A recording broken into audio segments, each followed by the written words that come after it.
हाय दोस्तों, मैं पवन पीके स्टडी आके क्लासेस में आप लोगों का स्वागत करता हूं। आज हम पढ़ेंगे 2018 हिमाचल प्रदेश के जीएस का फैक्टर टीजीटी का पेपर कराया गया 2018 में। उसके कुछ जीएस के फैक्टर क्वेश्चन लेके आए हैं जो आपके सुपर टेट अदर एग्ज़ाम में यूपी टेट सी टेट यहाँ से प्रश्न आपको प्रायः देखा गया है और यहाँ से प्रश्न पूछा जा रहा है। जीएस से फैक्टर हर एग्ज़ाम में आपको ये क्वेश्चन देखने को मिलेंगे। तो दोस्तों शुरू करते हैं। आज का हमारा पहला क्वेश्चन है। पहला है, भारत में संसद के संयुक्त अधिवेशन की अध्यक्षता कौन करता है? ऑप्शन ए है भारत का राष्ट्रपति, उपराष्ट्रपति, लोकसभा अध्यक्ष, डी प्रधानमंत्री। तो इसका ऑप्शन नंबर सी सही होगा। कौन करेगा? वो लोकसभा अध्यक्ष। अगला क्वेश्चन है, संविधान का कौन सा संशोधन अधिनियम एक मिनी संविधान के नाम से जाना जाता है? 42वां संविधान, 44वां, 52, 53 और 73। इसका ऑप्शन नंबर ए सही होगा। 42वां संविधान संशोधन को मिनी संविधान के नाम से जाना जाता है। अगला क्वेश्चन है, विश्व व्यापार संगठन की स्थापना कब हुई थी? 1 जनवरी 1994, 1 जनवरी 1995, 1 जनवरी 1996, डी है 31 जनवरी 1998। तो इसका होगा ऑप्शन नंबर ए बी 1 जनवरी 1995 विश्व व्यापार संगठन का स्थापना हुआ था। अगला क्वेश्चन है, गुटनिरपेक्ष आंदोलन का पहला शिखर सम्मेलन कहाँ हुआ था? बेलग्रेड में, लुसाका में, काहिरा में, हवाना में। तो इसका होगा ऑप्शन नंबर ए बेलग्रेड। ठीक है, बेलग्रेड।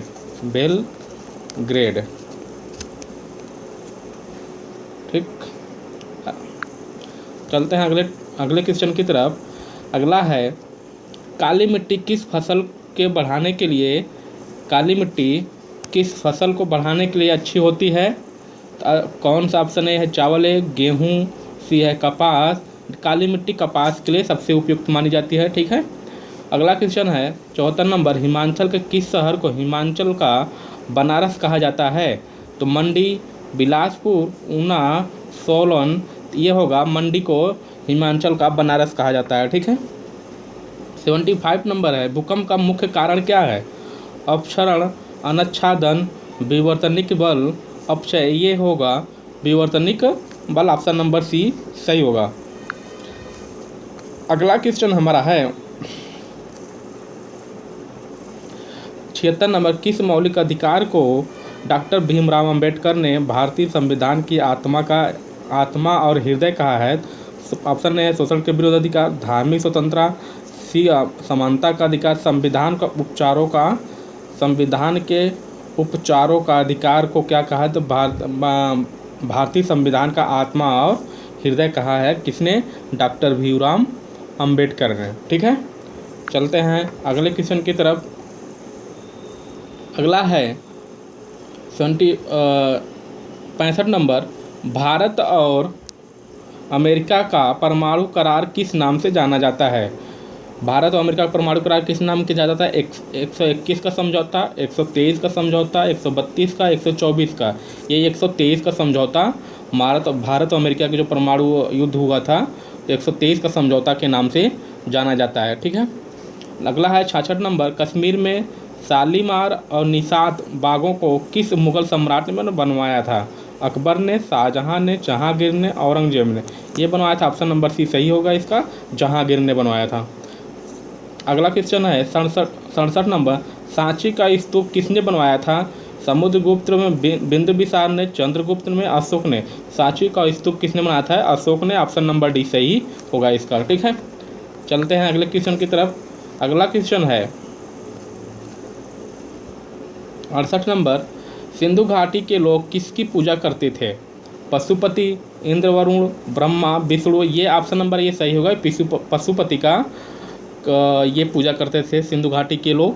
दोस्तों ये ऐसे क्वेश्चन हैं जो आपके सुपर टेट और सी टेट के यूपी टेट के बहुत ही इम्पॉर्टेंट क्वेश्चन है जो हो परीक्षा में आपके देखने को ज़रूर मिलेगा। तो वीडियो को अंत तक बने रहिएगा। और भी मज़ेदार क्वेश्चन है जो आपके परीक्षा में प्रायः देखे जाते हैं और सुपर टेट में यहाँ से प्रश्न जरूर ही आने वाले हैं। तो दोस्तों वीडियो के अंत तक बने रहिएगा। चलते हैं अगले क्वेश्चन की तरफ। महाभारत में कुल कितने श्लोक होते हैं? तो 1,00,000 श्लोक होते हैं। कितने होते हैं? ऑप्शन नंबर ए सही होगा, 1,00,000 श्लोक होते हैं। क्वेश्चन नंबर 102 है, मानचित्र पर जलाशयों को दिखाने के लिए किस रंग का प्रयोग किया जाता है? तो सभी लोग जानते हैं नीले रंग का प्रयोग किया जाता है। भारत में कपास मिलों की सबसे अधिक संख्या कहाँ है, किस राज्य में है? कपास मिलों सबसे ज़्यादा कपास गुजरात यानी मुंबई में सबसे ज़्यादा अधिक होता है। मुंबई क्षेत्र में कपास का उत्पादन होता है। तो कहाँ होगा? यहाँ पे मुंबई होगा। ठीक है। अगला क्वेश्चन है, सबसे अधिक कपास उत्पादन कहाँ होता है? तो मुंबई। यदि देश की बात करेंगे तो भारत में, और ऐसे बात किया जाएगा तो मुंबई में। ठीक है। 104 नंबर है, लुम्बिनी में किसका जन्म हुआ था? तो स्वामी विवेकानंद का, स्वामी महावीर का, दयानंद सरस्वती, गौतम बुद्ध का। तो ऑप्शन नंबर बी सही होगा, लुम्बिनी में गौतम बुद्ध ने जन्म लिया था। ठीक है। गौतम बुद्ध के बारे में सभी लोग जानते हैं। चलते हैं अगले क्वेश्चन की तरफ। अगला क्वेश्चन है, मेरिनो एक प्रजाति है। मेरिनो एक क्या है? भेड़ है, जिससे हम जो ऊन बनाते थे, ऊन बनाया जाता था। ठीक है। मछली की है, बकरी की, कुत्ते की, भेड़ की है। मेरिनो एक भेड़ की जाति है। ठीक है। जिसे पश्मीना शाल बनाया जाता था। ठीक है। अगला है 118 नंबर, 44वें संविधान संशोधन किस अधिकार को मौलिक अधिकार की सूची से हटाया गया था? संपत्ति के अधिकार को हटाया गया था। ये सभी लोग जानते हैं। चलते हैं अगले क्वेश्चन की तरफ। अगला क्वेश्चन है 119 नंबर, राष्ट्रीय कैडेट कोर का गठन कब हुआ था? राष्ट्रीय कैडेट कोर का गठन हुआ था 1948 में हुआ था। कौन सा अप्रत्यक्ष कर नहीं है? आय का कर, बिक्री का कर, उत्पादन का कर, सेवा कर जो है अप्रत्यक्ष कर नहीं है। और सब आयकर, बिक्री का, उत्पादन का क्या क्या है? ये अप्रत्यक्ष कर है। और सेवा कर प्रत्यक्ष कर होता है। ठीक है। चलिए अगले टॉपिक की तरफ चलते हैं। हमारा अगला क्वेश्चन है, भारत में प्रशासन की बुनियादी क्षेत्रीय इकाई निम्नलिखित में से क्या है? तहसील, राजस्व मंडल, गांव, जिला। बुनियादी क्षेत्र की इकाई क्या होगा? तो जिला होगा यानी डिस्ट्रिक्ट होगा। अगला है, निम्नलिखित में किस क्रांति को अक्टूबर क्रांति के कहा जाता है? तो रूसी क्रांति को अक्टूबर क्रांति के नाम से भी जाना जाता है। चलते हैं अगले क्वेश्चन की तरफ। 91 नंबर जो है, नगर निगम पंचायत चुनाव के कौन करवाता है? राज्य सरकार, केंद्र सरकार, राज्य निर्वाचन आयोग, केंद्र निर्वाचन आयोग। तो इसका ऑप्शन नंबर सी सही हुआ, राज्य निर्वाचन आयोग नगर और पंचायत चुनाव का करवाता है। संविधान का परिचय देता है, देती है कौन सा अधिनियम, विधेयक, संसद, प्रस्तावना। संविधान का परिचय कौन देता है? तो ये प्रस्तावना देता है। ठीक है। चलते हैं अगले क्वेश्चन। निर्वाचन आयोग भारत में किसके अधीन कार्य करता है? तो गृह मंत्रालय, विधि मंत्रालय, प्रधानमंत्री, इनमें से कोई नहीं होगा। ये निर्वाचन मंत्रालय जो है खुद ये निर्वाचन ये अपना ही होता है। तो इसका कोई नहीं होगा इनमें से। निर्वाचन आयोग के अपना खुद एक आयोग होता है, उसी का अधीन कार्य करता है। ठीक है। तो अगला है 78 नंबर, भारत के सर्वोच्च न्यायालय का कार्य किस वर्ष शुरू हुआ था? तो 1950 में शुरू हुआ था। भारत के संविधान में शिक्षा का विषय किस सूची में सम्मिलित है? समवर्ती सूची में सम्मिलित है। ये सभी लोग जानते हैं। अगला है, भारतीय राष्ट्रीय ध्वज कब बनाया गया था? तो ये 22 जुलाई आपका 1947 में बनाया गया था। 1947 में। ठीक है। 22 जुलाई 1947 में बनाया गया था। भारतीय राष्ट्रीय ध्वज को कब बनाया गया था? 22 जुलाई 1947 को। चलते हैं। ठीक है दोस्तों, चलते हैं अगले क्वेश्चन की तरफ।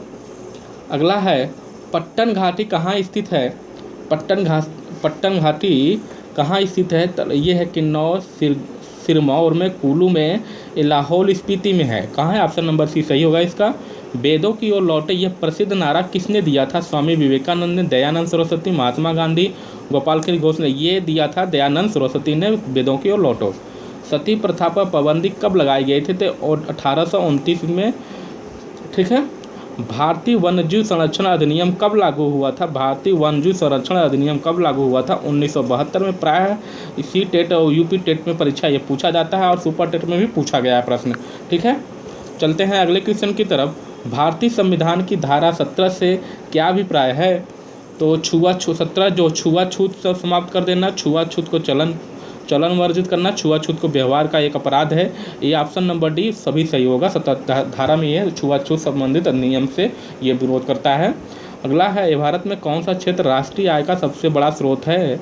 तो सेवा, कृषि, उद्योग, व्यापार। ये सेवा कर सबसे बड़ा राष्ट्रीय आय का स्रोत है।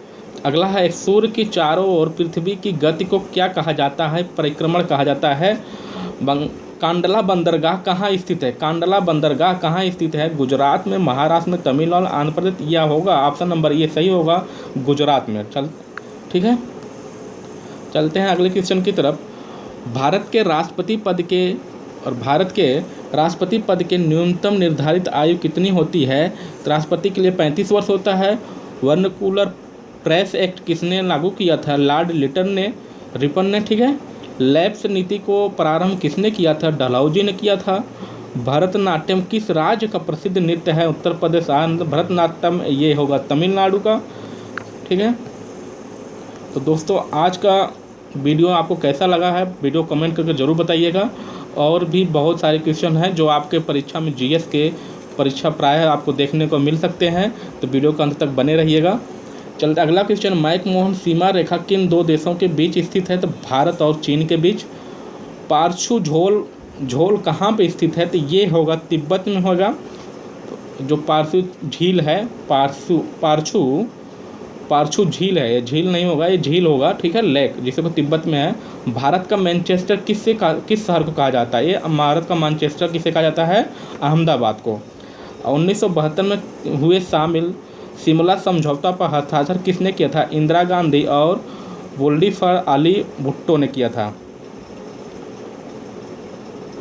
जुल्फिकार अली भुट्टो ने किया था। इंदिरा गांधी और जुल्फिकार अली भुट्टो ने किया था। ठीक है। चलते हैं अगले क्वेश्चन की तरफ। मनुष्य ने सबसे पहले निम्नलिखित में किस धातु का प्रयोग किया था? तो ये तांबे धातु का प्रयोग किया था। ठीक है।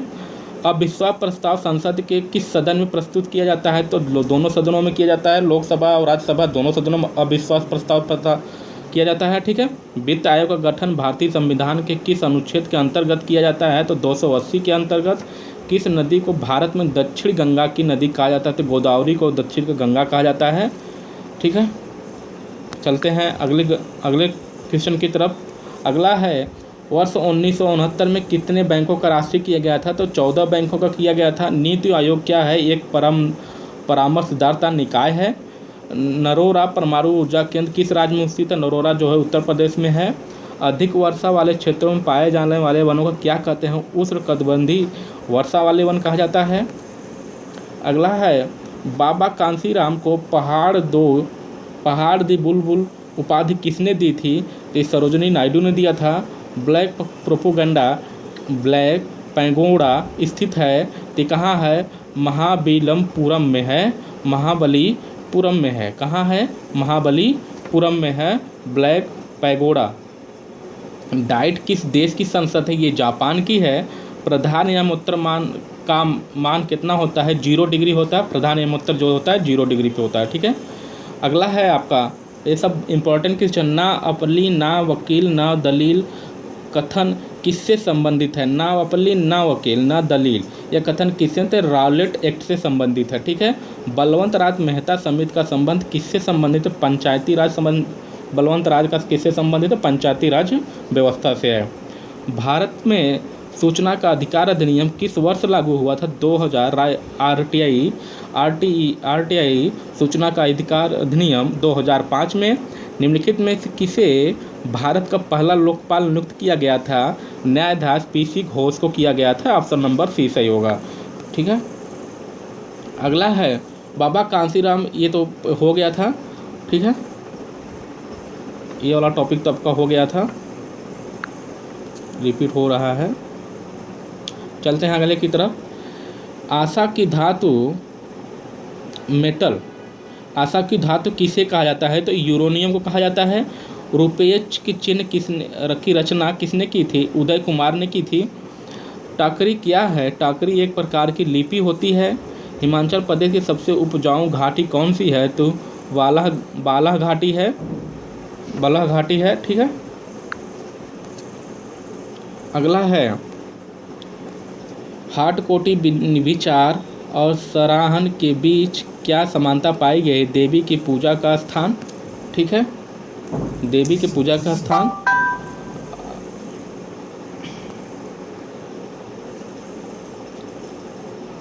नागालैंड के लोक नृत्य का नाम क्या है? तो ये होगा आपका युद्ध नृत्य है। कौन सा? ऑप्शन नंबर बी होगा। नागालैंड का क्या होगा? युद्ध नृत्य है। अनुच्छेद 368 का संबंध किससे है? 368 का संविधान संशोधन से है। हाल ही में बेटी बचाओ बेटी पढ़ाओ अधिनियम का नाम बदल कर क्या रख दिया गया है? तो लक्ष्मी रख दिया गया है। ठीक है, अगला है अंतिम, हिमाचल प्रदेश के लोक नृत्य केंद्र निम्नलिखित में से किस नाम से जाना जाता है? तो उपरोक्त सभी बिजली के बिल जमा करवाना, पानी के बिल जमा करवाना, जमाबंदी की प्रतिलिपि निकलवाना, ये क्या होगा? उपरोक्त सभी होगा। हिमाचल प्रदेश सड़क परिवहन द्वारा ग्रीन कार्ड धारकों को HIRTC बसों में कितने प्रतिशत की छूट जाती है? तो 25% की छूट जाती है। कल्याण सोनालिका और RR21 का किस फसल की किस्में हैं? तो ये गेहूं के हैं। कंगला, बकांग और वांचू किस जिले के नृत्य हैं? तो एक किन्नौर जिले के नृत्य हैं। तो दोस्तों, आपको वीडियो कैसा लगा कमेंट करके ज़रूर बताइएगा। और हाँ, यदि आपको ऐसी वीडियो और चाहिए तो आप कमेंट करके हमारे वीडियो पे चैनल पे ज़रूर बने रहिएगा, जिससे GS के सारे क्वेश्चन आपको परीक्षा में सुपर टेट को मद्देनज़र रखते हुए कराया जाएगा। तो दोस्तों, आज के लिए बस इतना ही। मिलते हैं कल एक नए टॉपिक के साथ। धन्यवाद।